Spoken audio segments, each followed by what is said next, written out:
अस्सलाम वालेकुम रहमतुल्लाह। मैं हूं तबरेज़ कासमी और आप देख रहे हैं मिल्लत टाइम्स। कांग्रेस ने पंजाब में अपना चीफ मिनिस्टर तब्दील कर दिया है। अमरिंदर सिंह कैप्टन की जगह चरणजीत सिंह चन्नी को नया चीफ मिनिस्टर बनाया है। पंजाब में चुनाव को सिर्फ 6 महीना बाकी रह गया है। सवाल ये है सियासी गलियारों में कि कांग्रेस ने सिर्फ 6 महीना पहले अपने चीफ मिनिस्टर को क्यों तब्दील किया है। क्या अमरिंदर सिंह से कांग्रेस हाईकमान में नाराज़गी पाई जा रही थी? अमरिंदर सिंह सही तरीके से कामकाज नहीं कर रहे थे? किस वजह से अमरिंदर सिंह ने किसानों के खिलाफ कई सारे इकदाम किए थे? ये इस वजह से कि नए चेहरे को कांग्रेस लाना चाह रही है, या फिर नवजोत सिंह सिद्धू का इसमें किरदार है? उनकी लड़ाई बराह रास्त अमरिंदर सिंह कैप्टन से थी और सिद्धू उनको हटाने में कामयाब रहे, लेकिन नए चीफ मिनिस्टर सिद्धू तो नहीं बने, उनकी जगह चन्नी बने। हालांकि चन्नी इसी ग्रुप के लोग हैं। इन सारे सवालों का हम जवाब देंगे और बताएंगे क्या गेम है कांग्रेस का। ये भी बताएंगे कि राहुल और प्रियंका गांधी में किस तरह इख्तलाफ चल रहा है। राहुल गांधी क्या चाह रहे थे, प्रियंका गांधी क्या चाह रहे थे, और कांग्रेस के हक में ये कितना बुरा होने वाला है। लेकिन उससे पहले हम पंजाब के सियासी या जोग्राफिया के बारे में बात करना चाहते हैं कि पंजाब क्या है। पंजाब कभी एक ऐसा सूबा था जहां हिंदू मुसलमान दोनों बड़ी तादाद में रहते थे, यानी सिख होते थे। जब हिंदुस्तान तकसीम हुआ तो पंजाब भी 2 हिस्सों में तकसीम हो गया, और पाकिस्तान में भी पंजाब है और भारत में भी पंजाब है, और दोनों जगह पंजाब का दोनों मुल्कों की जीडीपी में, मईशत में बड़ा रोल होता है। इंडिया का जो पंजाब है उसका भी बड़ा रोल होता है, और वहाँ ज़्यादातर बड़े बड़े किसान पाए जाते हैं। बहरहाल जो इंडिया में पंजाब है उसका जो एरिया है वो 50,000 किलोमीटर का है, और वहाँ की जो आबादी है 2 करोड़ समथिंग है। पंजाब में सबसे ज़्यादा सिख है, उसके बाद हिंदू है, उसके बाद मुसलमान है। पंजाब भारत का पहला ऐसा सूबा है जहाँ सिख मेजोरिटी में है। जिस तरीके से कश्मीर में मुसलमान मेजोरिटी में है और एक ही सूबा है, उसी तरीके से सिख पंजाब में फुल मेजोरिटी में अगर बात करें तो 57% सिखों की पंजाब में आबादी है। 16 मिलियन उनकी कुल तादाद होती है।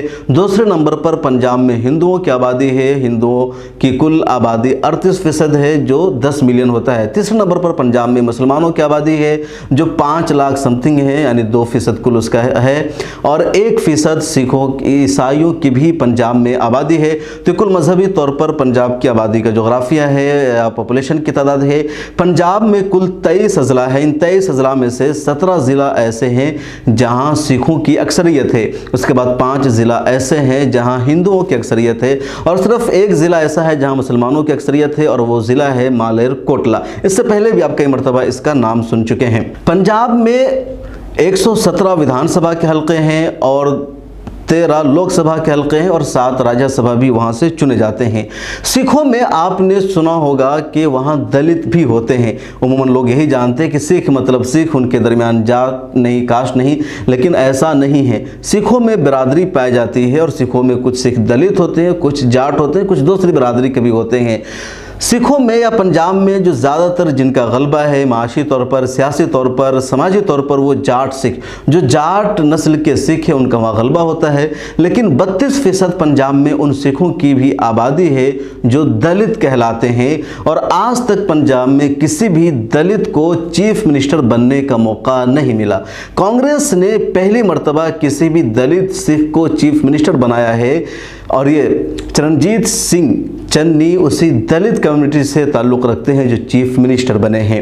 अब सवाल यह है कि कांग्रेस का गेम क्या है पंजाब में। क्या कांग्रेस सिखों के दलित वोटों को अपनी तरफ लेना चाहती है, या मैसेज देना चाहती है कि दूसरे लोगों को मैसेज दिया जाए? दरअसल पंजाब में कांग्रेस की पहली प्लानिंग ये थी कि वहाँ से अमरिंदर सिंह सिद्धू को हटा दिया जाए और किसी हिंदू को चीफ मिनिस्टर बनाया जाए, ताकि पूरे हिंदुस्तान में हम ये मैसेज दें कि हमने एक हिंदू चेहरे को पंजाब का चीफ मिनिस्टर बनाया है, और उस बेस पर उत्तर प्रदेश में सियासी कामयाबी मिले, दूसरी जगहों पर सियासी कामयाबी मिले। लेकिन ख़ुद कांग्रेस में लोगों ने इसकी मुखालफत की, इसके खिलाफ कई लोगों ने बगावत तक की भी बात कर दी और कहा कि कांग्रेस के हक में बेहतर यही है कि किसी सिख को ही चीफ मिनिस्टर बनाया जाए। अंबिका सोनी ने तो सामने आकर कहा कि हमें चीफ मिनिस्टर बनने के लिए ऑफर दिया गया, लेकिन हमने इनकार किया है, और हमने कहा है कि पंजाब का चीफ मिनिस्टर किसी सिख को होना चाहिए, ना कि हिंदू को, क्योंकि हिंदुओं के मुकाबले में सिखों की आबादी पंजाब में ज़्यादा है। सिख 57% पंजाब में पाए जाते हैं और हिंदू ओनली 38% है, इसलिए किसी सिख को ही वहाँ का चीफ मिनिस्टर होना होता है। उसके बाद बात चल रही थी कि नवजोत सिंह सिद्धू पंजाब के चीफ मिनिस्टर हो सकते हैं, और जैसे ही उनका नाम आया अमरिंदर सिंह खुलकर के सामने आ गए और बीजेपी की भाषा बोलने लगे कि अमरिंदर सिंह एंटी नेशनल है, वो पाकिस्तान के आ रहे मुल्क के लिए खतरा है, अगर उन्हें चीफ मिनिस्टर बनाया गया तो मैं खुल करके अपोज करूंगा, मुखालफत करूंगा। अमरिंदर सिंह कैप्टन जो पंजाब के एक्स चीफ मिनिस्टर हैं, उनका इस तरह से बयान सामने आया। कांग्रेस ने सिद्धू को चीफ मिनिस्टर नहीं बनाया, बल्कि कांग्रेस ने ऐलान किया चरणजीत सिंह चन्नी के नाम का, और इस तरीके से सारे विरोधी सब लोग चुप हो गए। बीजेपी को भी अंदाजा नहीं था कि कांग्रेस इतना बड़ा मास्टर स्ट्रोक करेगी। बीजेपी, मीडिया, सब लोगों की पूरी तैयारी थी कि सिद्धू के नाम का कांग्रेस चीफ मिनिस्टर के लिए ऐलान करेगी, और उसके बाद सिद्धू के साथ साथ पूरी कांग्रेस को ही एंटी नेशनल बना दिया जाएगा, देश के लिए खतरा करार दे दिया जाएगा।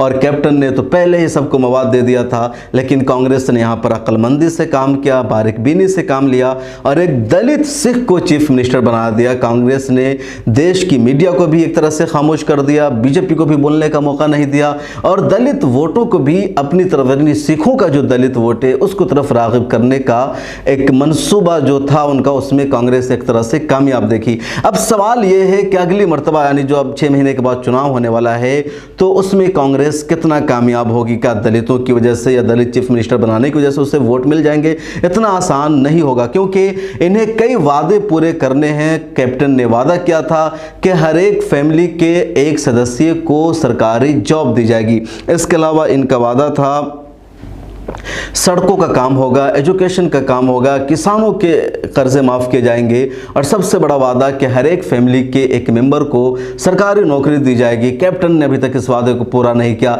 6 महीने का टाइम है सिर्फ चन्नी के पास। क्या चन्नी के लिए वादा करना आसान होगा? ये बड़ा मुश्किल है, और यहीं पर कांग्रेस का इम्तहान होगा। लेकिन एक तरह से यह है कि सिखों के, दलितों को कांग्रेस ने अपनी तरफ करने की कोशिश की है। कांग्रेस इस वक्त उमूमी तौर पर 2 खेमे में, एक ग्रुप राहुल गांधी का है और दूसरा ग्रुप प्रियंका गांधी का है। भाई बहन में कोई लड़ाई नहीं है, भाई बहन तो ठीक ठाक रहते हैं, लेकिन दोनों के जो एडवाइजर है, जो दोनों का ग्रुप है, ग्रुप वो है जो राहुल गांधी के साथ काम करता है, कांग्रेस का दूसरा ग्रुप वो है जो प्रियंका गांधी के साथ काम करता है, और ये दोनों ग्रुप आपस में एक दूसरे के खिलाफ रहते हैं। राहुल गांधी की राय थी कि कैप्टन ठीक ठाक है, उन्हें रहने दिया जाए। प्रियंका गांधी का जो ग्रुप था, इनका यह कहना था कि नहीं, किसी नौजवान को चीफ मिनिस्टर बनाया जाए, कैप्टन काम कर चुके हैं, कुछ दूसरों को मौका दिया जाए। और यही दोनों ग्रुपों में लड़ाई रहती है, और दोनों ग्रुपों में से इस वक्त प्रियंका गांधी का जो ग्रुप है वो अमली तौर पर हावी हो जाता है। ऐसे तो मीडिया में पॉलिसी को लेकर के राहुल गांधी का चर्चा होता है, लेकिन यहाँ प्रियंका गांधी का जो ग्रुप हावी होता है, और उसका फैसला पंजाब में भी नजर आ रहा है। तो ये कांग्रेस के अंदर की बात है जो दोनों ग्रुपों में हो रहा है। कांग्रेस की या कांग्रेस के नेताओं की जो सबसे खराब आदत है वो ये है कि सब के सब लोग कुर्सी के मारे हैं। जहां इनसे इनकी कुर्सी छीन ली जाती है, ये अपनी पार्टी टाइमलाइन के ही खिलाफ हो जाते हैं, ये अपने ही लोगों के खिलाफ बोल पड़ते हैं, और यही चीज़ें कांग्रेस को नुकसान पहुंचा रही है। इन्हीं चीज़ों की वजह से देश के मुसलमानों का कांग्रेस पर विश्वास खत्म होता जा रहा है। अब देखिए, अमरिंदर कैप्टन को जैसे चीफ मिनिस्टर के ओहदे से हटाया गया, कांग्रेस हाईकमान ने इन्हें मजबूर किया कि वो रिज़ाइन दे, और उन्होंने रिज़ाइन दे दिया। अब अपनी कुर्सी को बचाने के चक्कर में इन्होंने उल्टा सीधा बोलना शुरू कर दिया कि सिद्धू एंटी नेशनल है, पाकिस्तान के है, पंजाब खतरे में है, देश खतरे में है, यानी अपनी ही पार्टी के एक लीडर के खिलाफ बोलना शुरू कर दिया। मुझे सिद्धू से कोई हमदर्दी नहीं है, मेरा कोई ताल्लुक नहीं है, लेकिन मैं ये कह रहा हूँ कि क्या बीजेपी के किसी चीफ मिनिस्टर को ओहदे से हटाया जाता है तो कोई दूसरे के खिलाफ बयान देता है? कभी किसी को आपने सुना पार्टी के खिलाफ बोलते हुए, पार्टी लीडर के खिलाफ बोलते हुए, या उसके खिलाफ बोलते हुए जिसे उसकी जगह चीफ मिनिस्टर बनाया जाता है? पता ही नहीं चलता है। कर्नाटक के चीफ मिनिस्टर को बीजेपी ने तब्दील कर दिया है, गुजरात के सीएम को बीजेपी ने तब्दील कर दिया है, उत्तराखंड के चीफ मिनिस्टर को बीजेपी ने तो कई मरतबा तब्दील किया है, लेकिन पता ही नहीं चला। मैं दावे के साथ कह रहा हूं कि देश की 90% आबादी को पता ही नहीं चला है कि कर्नाटक, उत्तराखंड और गुजरात का चीफ मिनिस्टर बीजेपी ने तब्दील किया है। किसी को नहीं पता चल पा रहा है, मीडिया में भी खबर नहीं आती, टीवी चैनलों पर खबर नहीं आती है। लेकिन कांग्रेस ने चीफ मिनिस्टर को तब्दील किया तो मीडिया में हंगामा रहा एक तो मीडिया का अपना दोगला रवैया रहता है कि कांग्रेस चीफ मिनिस्टर को तब्दील करती है, दिन रात खबरें चल पड़ती है, और बीजेपी चीफ मिनिस्टर को तब्दील करती है, कहीं कोई एक लाइन की खबर नहीं, कोई डिबेट नहीं, कोई बहस नहीं कि पार्टी में बगावत चल रही है, इख्तलाफ चल रहा है। और दूसरा जो सबसे बड़ा मामला है, दूसरी जो सबसे बड़ी कमी है खुद कांग्रेस के लीडरों की है कि अमरिंदर सिंह कैप्टन 4.5 साल चीफ मिनिस्टर रहे, और जब इन्हें हटाया गया तो अपने लीडर के खिलाफ बोल पड़े, बीजेपी को मवाद मिल गया, और अब बीजेपी अमरिंदर सिंह के लिए हमदर्दी दिखा रही है, मोहब्बत दिखा रही है, मीडिया उसके लिए हमदर्दी दिखा रही है, और सियासी गलियारों में चर्चा है कि अमरिंदर सिंह पार्टी भी यानी बीजेपी ज्वाइन कर सकते हैं, अपनी पार्टी बना सकते हैं, यानी जहां चीफ मिनिस्टर का ओहदा छीना अपनी पार्टी बना लेंगे। ऐसे लोग ही कांग्रेस को नुकसान पहुंचा रहे हैं। ये तो एक मिसाल है। इससे पहले की मिसाल ले लीजिए, बिहार में विधानसभा का चुनाव चल रहा था, जाले विधानसभा से कांग्रेस ने अपने पुराने कैंडिडेट का टिकट काट करके, पुराने लीडर का टिकट काट करके मशकूर अहमद उस्मानी को दिया।